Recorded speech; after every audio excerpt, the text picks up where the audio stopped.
The tariffs being put on and off and all the different chaos and its impact on the economy are creating trouble for President Trump. And it's not just me saying it. His numbers, which are so much better than the Democrats on the issue of the economy based on his first term and that economy, are underwater with the American people. And of course, independents are the ones who decide this election. So what we're ultimately ending up looking at, if there is a Trump recession, is not a four-dimensional chess maneuver by Trump in order to rejigger the economy in some amazing and stellar way. It's Trump using his second term to end up losing the 2028 election for the next person. And by the way, not really accomplishing much, because what is going on right now is that he throws on the tariffs, then takes off the tariffs, throws on the tariffs, then takes off the tariffs. And while the market tends to respond to both, what we notice is that the stock market will drop because it's trying to forecast what's going on. And when it kicks back up, when it rises again, it doesn't actually reach the previous level. So we're actually seeing damage because the chaos in it of itself, the inconsistency in the policy, whether you agree with it or disagree with it, is actually creating problems in the market and creating problems in the economy. Look, I probably have to do an entire video on tariffs, when they're effective in terms of national security and the downside impact on the economy later on this channel, so I can break this down a little bit further. But what you need to know is that you're never going to get from me the kind of sycophantic devotion to the evil orange man that you get from a bunch of these other people that are commenting on this situation. I am not going to come out here and tell you that the tariffs against every country in the world are great, are fantastic, are wonderful, when I don't believe that. And then when Trump ends up removing those tariffs 2 weeks later, I'm not going to also tell you that that was brilliant and all a part of the plan. I'm going to remain consistent on my principles, and if it turns out I'm wrong in my assessment and what we ultimately end up seeing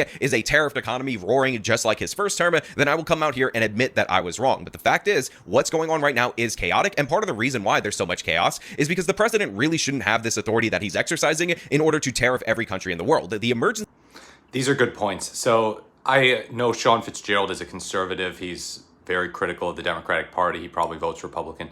But I think that it's good that he can at least see the Republican Party, see what Trump is doing, and say, okay, this is not affecting the economy in a good way. This is something that is not really a right versus left thing. It's an objective reality versus not objective reality thing. And it's also a thing of, hey, am I going to worship Trump and defend him, or am I going to think for myself? And he's thinking for himself. So when I talk about how you can free yourself by stopping defending Trump, this is kind of what I'm talking about. You know, you don't have to agree with me on every issue, but if you'll at least do the work of saying, okay, what is going on here is not right. This is not part of some master plan. This is not 4D chess. This is just pure stupidity. It's in line with a lot of what Trump does. Now, I don't know if he would say that, but he's saying, yeah, no, this is nonsense. This is chaos.